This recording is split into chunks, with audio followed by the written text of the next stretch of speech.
We are God. Hey everyone, Mikey here, and welcome to another video where today I'm going to be going over a little bit of a review and a build on this year's summer event ship, the Farpoint UFO, otherwise known as the Cnidarian Defender.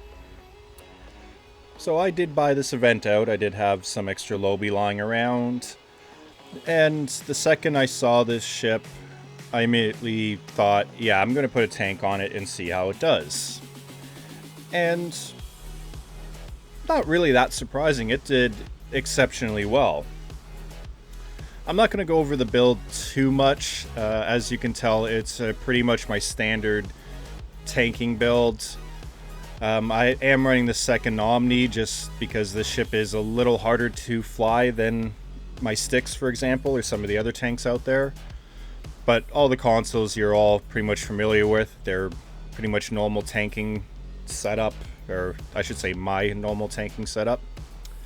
However, I am running the console that comes with this ship instead of the hull image refractors, mainly because of the healing that this console does give when active. So in my opinion, running this and hull image refractors, you're going to be over tanking by a lot.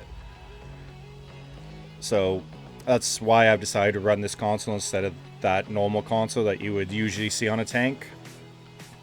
I will say this console, damage wise, is bloody amazing. It far exceeded expectations, both in a tanking role and even a DPS role. As you will see in the ISE shortly, Augie was running this ship as a DPS and I was running as a tank, and the amount of DPS we were getting out of this console was insane. Especially considering that it is a free ship, it is an event ship. I am going to say that this ship is an excellent ship, especially for it being an event ship. This console, unfortunately, this console is you can only equip it on this ship, so that is a bit of a downside, but considering that it is a transformation unique to this ship, it's understandable. As for this ship being a tank, it ended up being a hell of a lot better than expected. It's not going to become a top tank, mainly because it doesn't have command seating, so you don't have access to suppression barrage. Not the end of the world, but it does make it a little more difficult. I would place this definitely in the top 5 for tanking platforms. Possibly in the number 3 spot in my humble opinion, and mainly only because it is a free ship.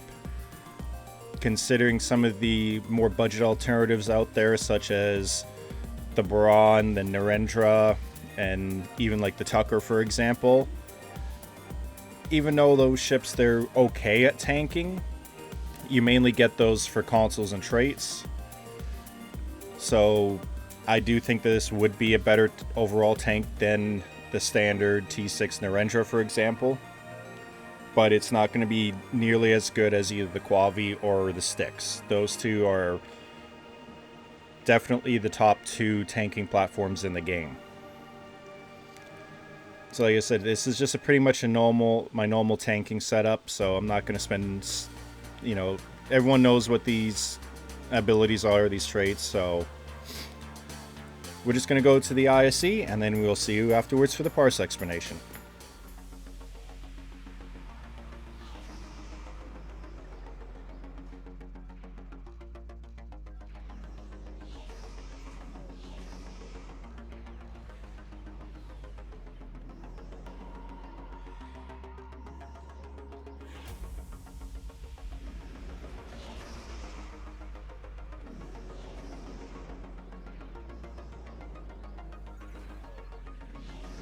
Scanning the nanite transformer.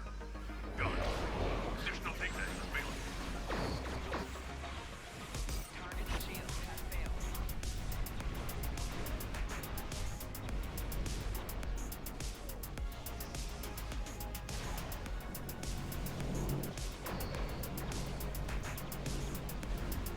Core shields failing. Rear shields failing.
So here we are at the parse explanation.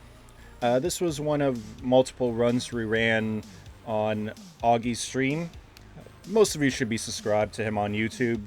If not, go over, the link is in the description. Go over and hit that sub button like it owes you money.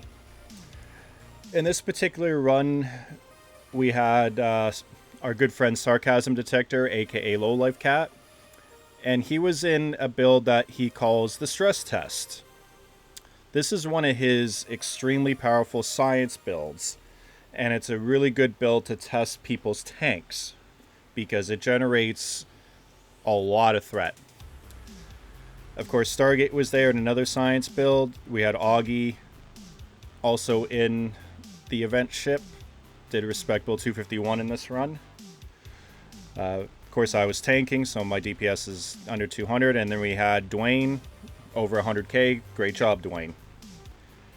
So as you can see, even with Sark's stress test builds, he only pulled 13% of the threat from me. So I still kept 77%, which, considering what that build is and what it does, is actually excellent.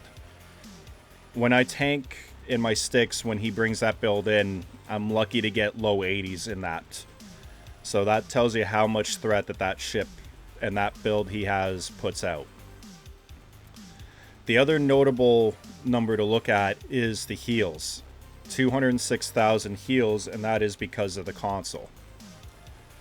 And just to show you that why we're saying this console is insane, Augie did 77k with that console on this run, which is insane.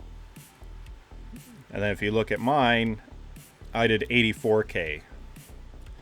So yeah, that console is extremely powerful. It also had my max one hit. When we were messing around the whole night, we had multiple times where we were seeing 200-300k hits out of this thing routinely. So this console on this ship is very, very good. So to summarize, this ship makes an extremely effective heavy tank, even without having command seating and not having access to suppression barrage and not having a hangar bay like the Styx does, for example. But all in all, it holds its own. It's an excellent ship, especially considering it is an event ship. For the DPS side, it's not going to do anything special. But you know what? To each his own. It's a ship I definitely recommend you do get, because you never know when something will become meta, and we have seen that too many times in the past. So there we have it. That was the ISE and the parse explanation. As I said, this ship is performing beyond expectations. The console is ridiculous. Even though Bort did say they might be adjusting it in the future, I, for one, even though I'm happy with the performance of it, I do see the point of potentially nerfing it a little bit. But hey, it is what it is. It's a free ship. Anyone can obtain this. It just takes a little bit of time to grind. And in all honesty, the summer event is not that difficult to grind and to get the progress needed for this ship. Considering the team that was in that run and the builds everyone was flying, to obtain that much threat and to keep it is actually really good. Especially, again, this is a free ship. Free ships are not going to change the meta. They're not going to be top performers. But considering that this is going to be an above average tanking platform, I think that's where this ship is going to really excel at. The jury's still out about DPS.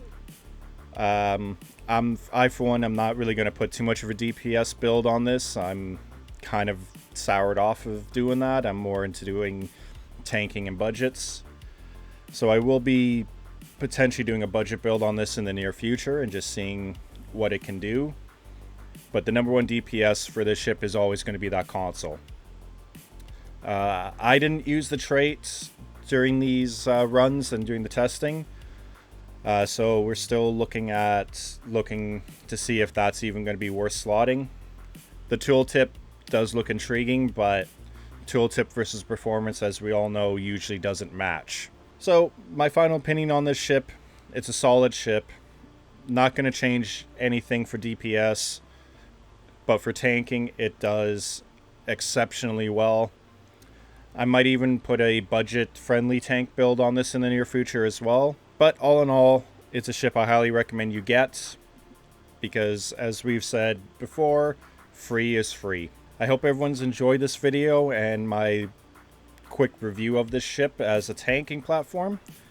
If you've liked what you've seen, please comment, like, and subscribe. Ring the bell for notifications. You know, all the normal YouTube stuff that we all hear all the time. We all hate hearing and saying, but you know what? Truth of the matter is, it actually does make a difference in our channels. Also, don't forget to check me out on Twitch. I will be streaming at least once a week, maybe twice a week, depending on schedule. So until the next video, I hope everyone has a great day. Thank you for watching. Bye-bye.